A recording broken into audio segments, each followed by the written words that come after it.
កម្ពុជាបន្តរក្សាបានកំណើនសេដ្ឋកិច្ចរឹងមាំបើទោះបីសេដ្ឋកិច្ចប្រទេសឧស្សាហកម្មធំៗមានការធ្លាក់ចុះក៏ដោយយោងតាមរបាយការណ៍ថ្មីដែលចេញផ្សាយដោយធនាគារអាវុធអាស៊ីហៅកាត់ ADB ចេញផ្សាយនៅថ្ងៃនេះថាកំណើនសេដ្ឋកិច្ចរបស់ប្រទេសកម្ពុជាត្រូវបានរំពឹងថានឹងមានកំណើន 7% និង 6.8% នៅឆ្នាំ 2020 កំណើនសេដ្ឋកិច្ចកម្ពុជាបន្តមានភាពរីកចម្រើននិងរឹងមាំនាយកធនាគារអាវុធអាស៊ី ADB អ្នកស្រី Sunniya Durrani-Jamal មានប្រសាសន៍ថាប្រទេសកម្ពុជានឹងរក្សាបានកំណើនសេដ្ឋកិច្ចរឹងមាំក្នុងរយៈពេល2ឆ្នាំទៅមុខបើទោះបីកំណើនសេដ្ឋកិច្ចរបស់ប្រទេសអាវុធធំៗមានការធ្លាក់ចុះក៏ដោយកត្តាសំខាន់មួយដែលអាចទាក់ទាញនិងរក្សាបាននូវកំណើននោះក្នុងរយៈពេលវែងគឺកត្តាគុណភាពធនធានមនុស្សរបស់កម្ពុជាដែលរួមបញ្ចូលទាំងជំនាញបច្ចេកទេសជំនាញវិជ្ជាជីវៈដែលអាចឆ្លើយតបទៅនឹងតម្រូវការរបស់វិស័យឯកជន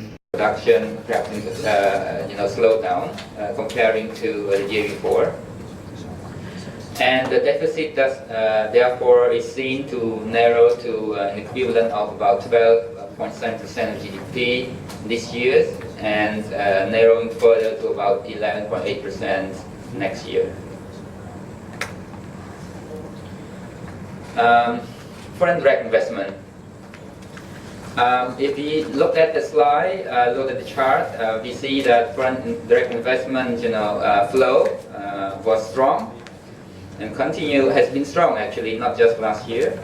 And we noted that more FDI flow was was flowing into finance sector, financial sectors, accommodations, constructions, and real estate. And we noted that the FDI to the industry, the grey one, employers, are still constrained by significant gap between skill that they demand and the skill that they can be supplied. So, and reflecting this, we look at the World Bank Human Capital Index 2018, which is a composite measure of enrollment and dropout rate, the average year of schoolings, and the learning quality at school. It ranks Cambodia above Myanmar and Laos. Laos is the bottom, second bottom is Myanmar, and the other. Make these projections. So global growth is slowing. Which happens occasionally as economics go through cycles. And therefore, we feel that there may be a slowdown in Cambodia's major trade partners, EU, US, and therefore that will have an impact on the slowdown in the Cambodian growth rate. So that's one. Second is a lot of tourism arrivals in Cambodia are driven by the Chinese tourists. So if that economy slows, that will also have an impact. Although I will share some news on that in a minute. And thirdly, I think the second question you mentioned is about EBA and the impacts of the EBA. Still too early to tell, but of course, in the short term, that will have a drag. Because government exports are a major export commodity. They drive a major share of your exports.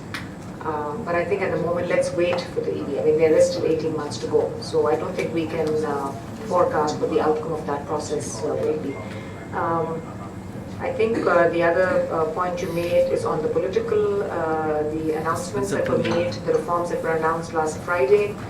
From what I have read in the translation, quite positive reforms because these are focusing on opening up of markets, improving efficiency, easing of border controls, trade facilitation, focus on private sector, one window services. So these are all very, very positive because they improve the business environment, they facilitate trade, and therefore they should help with exports.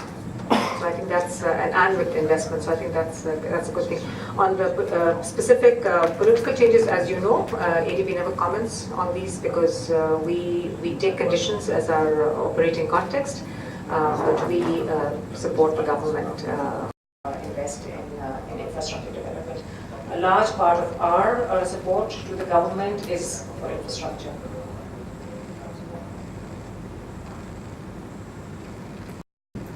The average tourist is about 12%. So we have to compete. lose that. So we need to.